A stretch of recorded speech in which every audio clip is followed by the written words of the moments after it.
the show.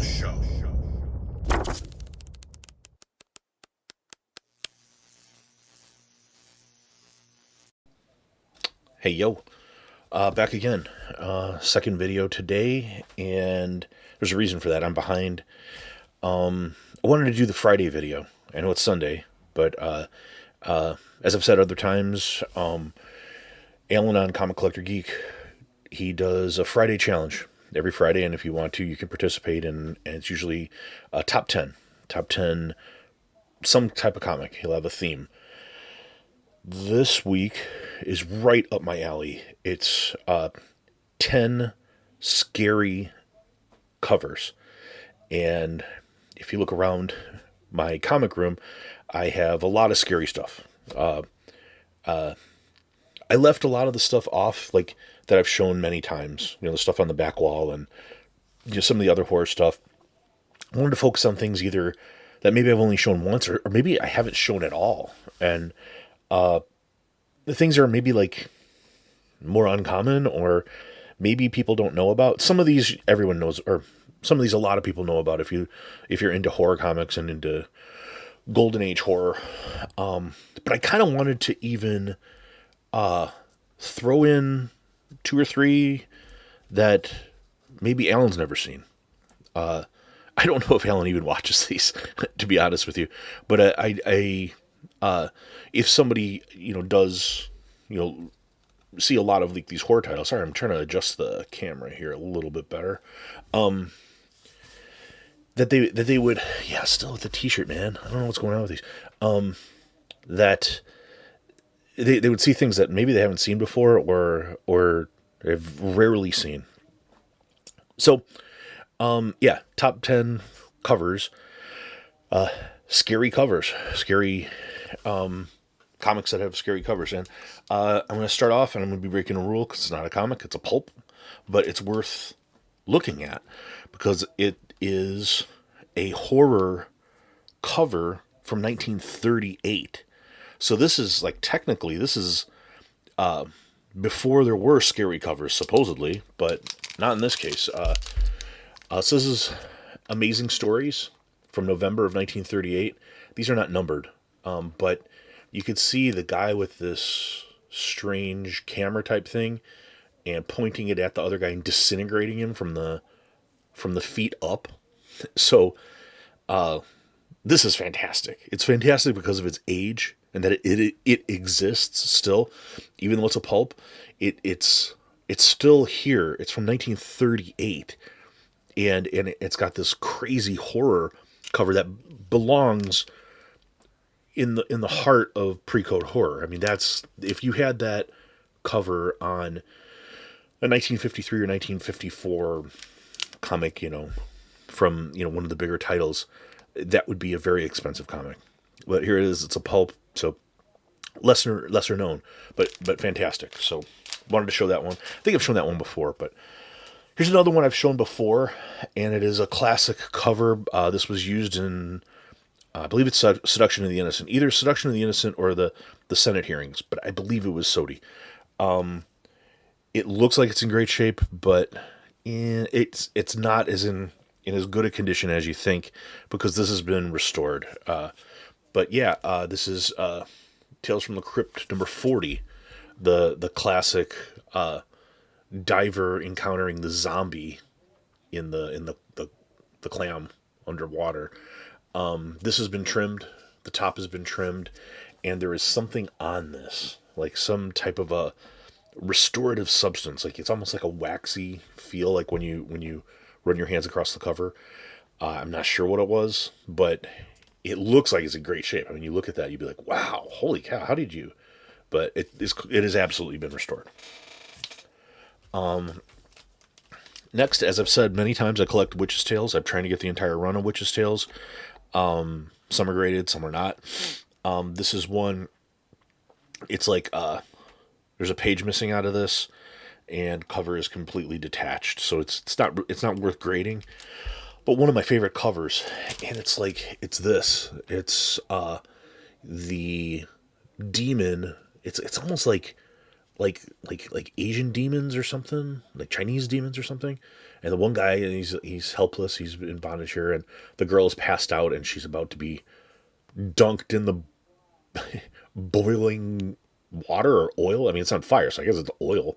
It's a bad day. Bad day. Red dress, damsel in distress in the red dress, and yeah, Witch's Tales, and I love this cover. I think at some point I might try to get this in a better grade where I can have it slabbed, but it's not worth slabbing this. So anyway, then next another classic. So this is another one which has been restored, and is not in the greatest shape even looking restored, but it is one of the covers I really enjoy. So one of the best of the pre-code horror series is Mr. Mystery, and there are a lot of them. There's like an eye poker one that's very famous, and a couple others. But this is a cool one. This is the Headhunter issues number 17, and you could see like the totem pole with all the beheaded victims, and lady in the red dress about to fall victim to the headhunters, and her head will join the others on the totem pole. So, yeah, bad day, bad day to pick wearing that red dress. I'm sorry, lady. You know, if you're involved in golden age horror, if you're wearing a red dress, your day's going to end badly in that comic book. I don't make the rules. But next, I talk a lot about Tim Vigil. And Tim Vigil, he started kind of his own genre with Faust, where it was a horror superhero. But he did this other one, kind of a horror, like a female vampire series called Gothic Knights.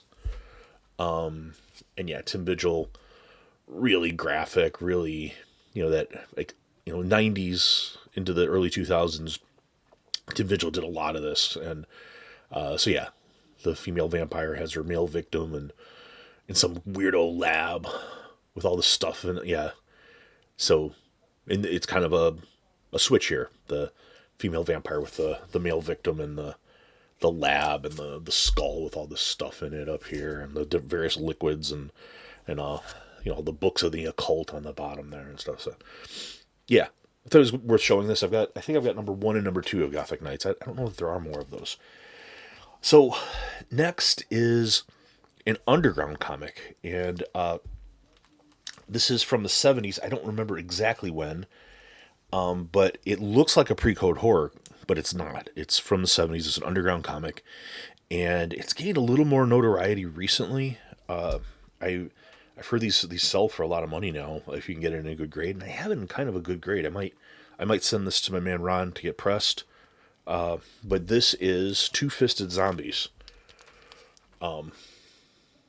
Yeah, underground horror comic from the 70s, and like an awesome zombie, and the victim here, he's like digging into the skull of the victim with the blood running down his face.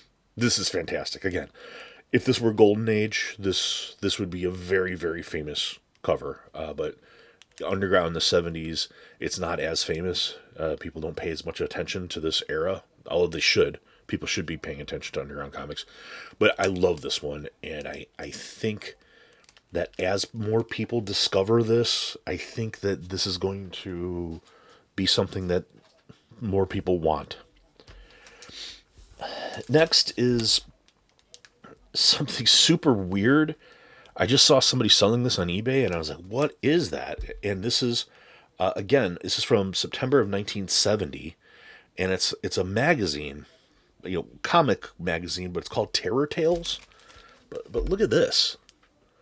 Like the weird creature, it looks like a wolf man, but he's got webbed feet, and he's beheading a Frankenstein's monster, and this weird monster has a girl in a green dress this time, because it's the 70s. It's obviously not a red dress. That's so Golden Age. But just bizarre, crazy, horror cover.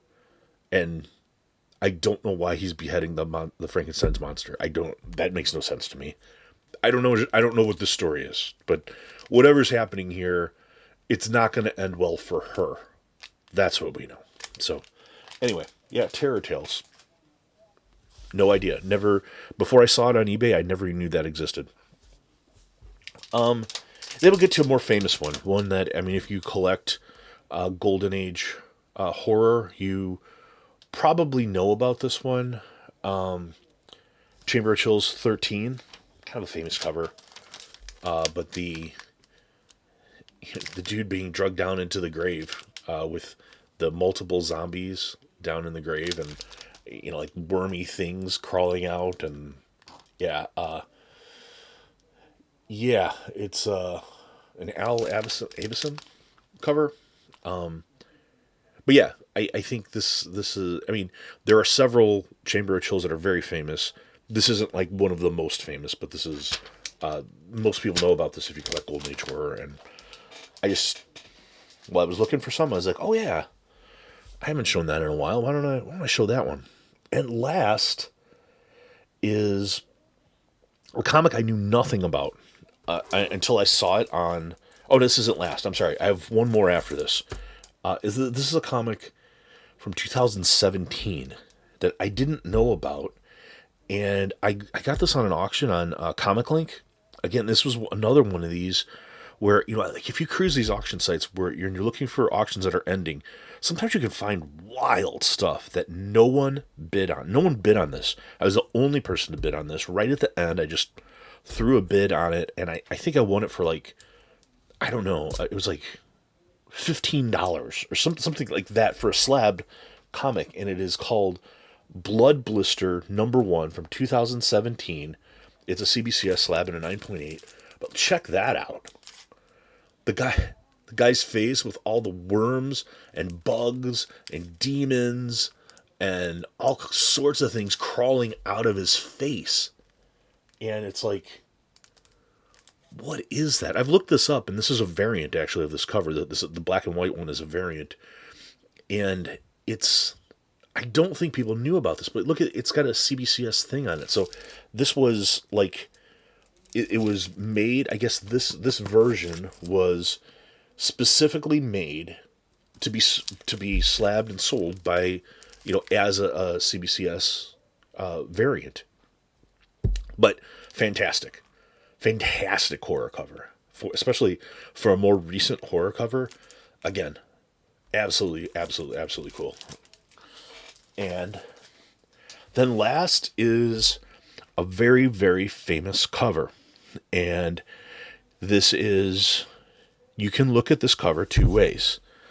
If you look at it the way it was likely intended, then it's perfectly fine and there's nothing scary about it. But the way people have looked at this in modern times, or modern years, there's a double entendre kind of look to it that if you look at it in its double entendre way, like with more modern eyes and less innocent eyes, it is the most horrifying cover I've ever seen. It is